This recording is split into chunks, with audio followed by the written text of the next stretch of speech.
Herkese Finlandiya'dan merhabalar. Yepyeni bir programla karşınızdayız yine. Son yaptığımız röportaj çok tutuldu, çok izlenildi, çok güzel yorumlar geldi. Samimi, güzel böyle içtenlikli bir röportaj olmuştu. İnsanlar da geri dönüşüm yapıyorlar, izliyorlar. Bunun için sizlere çok çok teşekkür ediyorum. Geçen yaz taksi sürüyordum. Bununla ilgili bir program da yapmıştım. İzlemeyenler buradaki linkten izleyebilirler. Takside biliyorsunuz müşteriyi kendiniz seçmiyorsunuz. Değişik değişik müşteriler geliyor. Yabancısı geliyor, yerlisi geliyor, delisi geliyor, akıllısı geliyor. Çok düşünceli, çok mutlu, çok öfkeli, sarhoş, hepsi böyle değişik değişik müşterilerle karşılaşıyorsunuz. Bu meslekte insanları öğreniyorsunuz. İnsanların davranışlarını öğreniyorsunuz böyle. Değişik değişik toplumun değişik değişik kesimlerinden insanlarla tanışıyorsunuz. Eğer bir toplumu öğrenmek istiyorsanız en güzel şekilde taksi sürmeyi tavsiye ederim. Bir müşteri bindi, bayan, çok ismi çok böyle değişikti. Ben de sordum nerelisin diye. İsrailliyim dedi. Çok da iyi İngilizce konuşuyordu. Hemen muhabbete başladık. Ben sosyal bir insanım. İnsanlara karşı bir ön yargım yoktur. Muhabbet ettik. Bana direkt şey söyledi. Dedi ya dedi şimdiye kadar bindiğim taksilerde taksiciler hep beni azarladı. İşte siz çocuk katilisiniz, şeysiniz diye. Yani biliyorsunuz şu andaki gündemle ilgili İsrail-Filistin olaylarıyla ilgili dedi çok böyle sert çıkışlar yaptılar bana dedi. Ben dedi 4 yıldır Finlandiya'da yaşıyorum. Benim dedi oğlum burada Findi ile evli dedi. 3 çocuklar var. Onların yanındayım. 4 yıldır buradayım. Ben dedi zaten dedi şeyde dedi İsrail'de karar alma mercisi de değilim dedi. Ama dedi beni dedi çok azarladılar dedi. Ben dedim size öyle davranmam dedim. Bunlar dedim hükümetin yaptığı politikalar, kişilerin, şahısların yaptığı politikalar değil dedim. Biz dedim tabii ki o şeylere karşıyız dedim. O da dedi ben de karşıyım dedi. Ben dedim İsrail hükümetinin bu politikalarına karşıyım ama bunlar kişilerin yaptığı şeyler değil, şahısların yaptığı değil. Ayrıca siz dedim söylediniz dedim 4 senedir Finlandiya'da yaşıyorsunuz dedim. Sizin bu olaylarla ilginiz, alakanız yok. Dedi çok da dedi hiçbir alakam yok. Ayrıyeten dedim bak ben dedim Osmanlı torunuyum dedim. Yahudiler en mutlu dönemlerini, en güzel dönemlerini, altın çağlarını dedim Osmanlı döneminin altında yaşadılar dedim.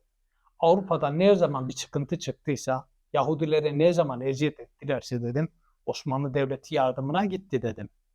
Sizi dedim kurtarıp getirdiler dedim. En böyle masum bildiğiniz, demokratik bildiğiniz Avrupa ülkeleri dahi Yahudilere eziyet etmiştir. Finlandiya dahi benim bildiğim 7 veya 8 Yahudi'yi Nazilere teslim etmişler.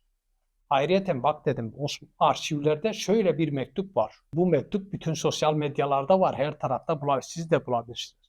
1400'lü yıllarda Yahudi haham, Osmanlı Devleti'nin altında yaşayan Yahudi bir haham, Avrupa'da eziyet gören Yahudilere bir mektup yazıyor. Diyor ki, bu topraklarda herkes kendi dinini, dilini yaşayabiliyor. Burada Yahudilere eziyet edilmiyor. Osmanlı'dan bahsediyor.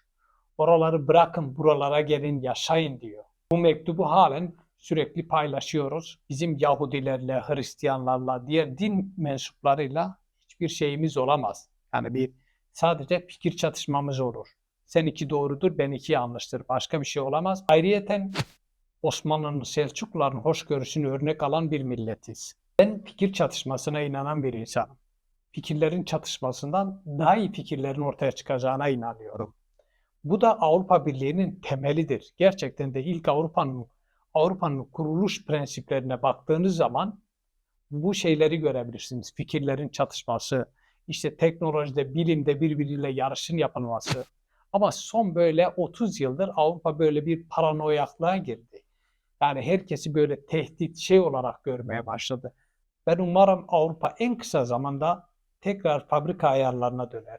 Çünkü fikir çatışmalarından daha güzel fikirler ortaya çıkar. Ben fikir çatışmalarını savunan bir insanım. Ama bazen görüyorum ki bunu yanlış anlıyorlar. Zannediyorlar ki bizim böyle bir fiziksel müdahalemiz olacak birine. Halbuki öyle değil.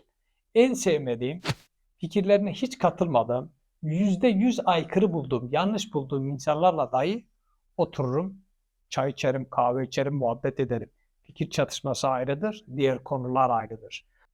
Taksim'deki Yahudi bayan bu anlattığımdan gerçekten de etkilendi. Gözlerinde neredeyse yaş geliyordu. Ama doğruları kendisine anlattım. Ve inerken de 15 euro mu 16 euro tip verdi. Tekrar görüşmek dileğiyle dedi. Ayrıyeten şunu söyledi, şunu da unutmayayım. Ben bu bayana şöyle söyledim. Ben Yahudilere, Hristiyanlara, kimseye karşı değilim.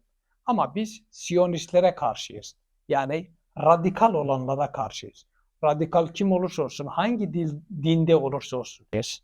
İster İslamiyet'te olsun, ister Yahudilikte olsun, ister Hristiyanlıkta olsun. Biz bunlara kesinlikle ve kesinlikle karşıyız. DAEŞ ortaya çıktığında hemen bunlara terörist olduğunu söylediyiz. Siyonist de aynı şekilde. Biz Siyonistlere karşıyız. Yahudilere karşı değiliz. Mesela birçok Yahudi var dünyada. Bu İsrail'in yaptığı bu olaylara karşı çıkıyorlar. Filistinlilerle omuz omuza protestolar yapıyorlar.